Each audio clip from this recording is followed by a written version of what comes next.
to take the floor. Thank you, Mr. President. At the outset, I would like to express my sincere gratitude to President Obama for his timely initiative to hold this meeting.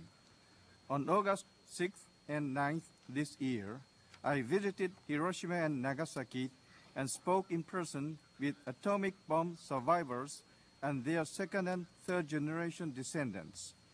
I could not help feeling choked with emotion at the fact that just 2 atomic bombs claimed more than 200,000 lives, and seeing people who still suffer from the after effects of radiation over 60 years after the bombings.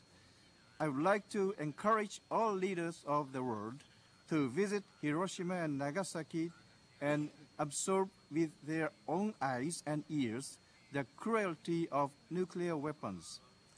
As a matter of historical fact, Japan chose not to possess nuclear weapons even after achieving its post-war reconstruction. In 1970, Japan signed the NPT and ratified it 6 years later.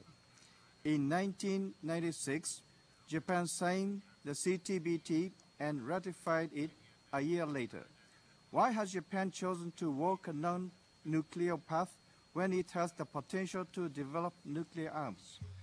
Japan is the only country that has suffered from atomic bombings. However, Japan has chosen this path to prevent the vicious cycle of a nuclear arms race. Japan made this choice because it saw moral responsibility in doing so as the only victim of nuclear bombings. Each time neighboring countries take further steps in nuclear development, some suspect that Japan might want to go nuclear.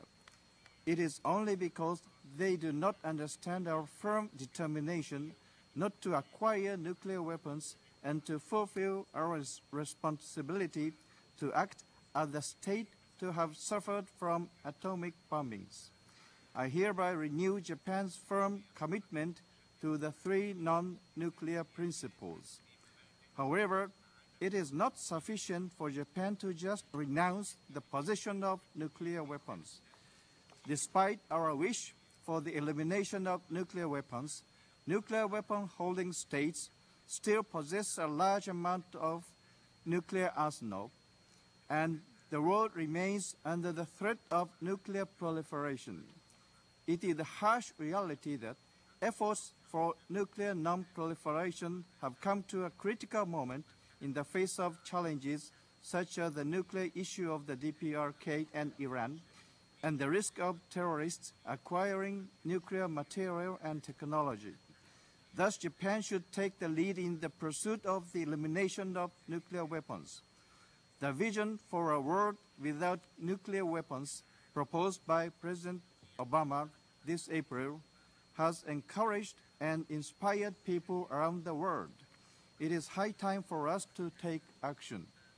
First, Japan calls upon nuclear weapon-holding states to reduce their nuclear arsenals. Progress in ensuring transparency and in disclosing information would enable confidence building, creating a virtuous cycle for further nuclear disarmament. The creation of a nuclear weapon-free zone, when coordinated between the 5 nuclear weapon states, P5, and non-nuclear weapon states in the region, would also contribute to nuclear disarmament and non-proliferation, and consequently to global and regional peace and security as stated in today's resolution. Second, Japan strongly encourages the early entry into force of the CTBT and the immediate commencement of negotiations on official material cut-off treaty.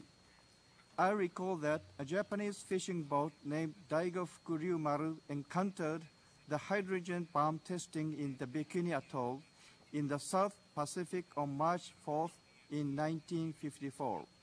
Freezing the capability of nuclear hubs to produce nuclear weapons by an FMCT would contribute to both nuclear disarmament and non-proliferation. It also constitutes an indispensable measure to make the NPT regime more universally equitable. We have no time to waste.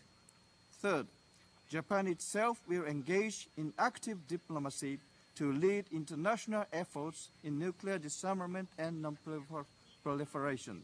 For example, Japan will submit a draft resolution on nuclear disarmament to the UN General Assembly, support the activities of the International Commission of Nuclear Non-Proliferation and Disarmament, co-chaired by Madam Kawaguchi of Japan and Mr. Evans of Australia, and promote efforts to strengthen the skills, expertise, and resources of the IAEA.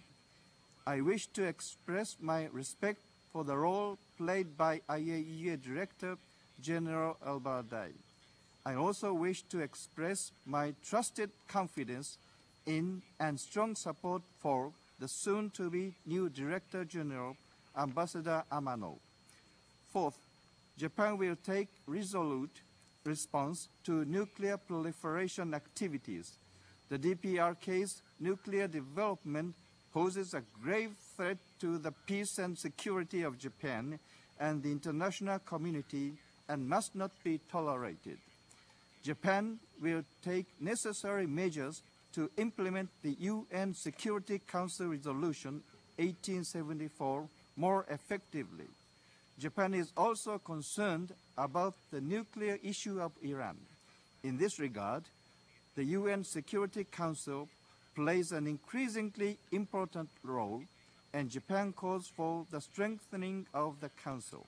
Furthermore, Japan will contribute to the Nuclear Security Summit to be held next year. Fifth, as stated in the resolution adopted today, it is necessary to reduce the risk of proliferation and to adhere to the highest level of standard in each area of nuclear safeguards, security, and safety when using nuclear energy for peaceful purposes.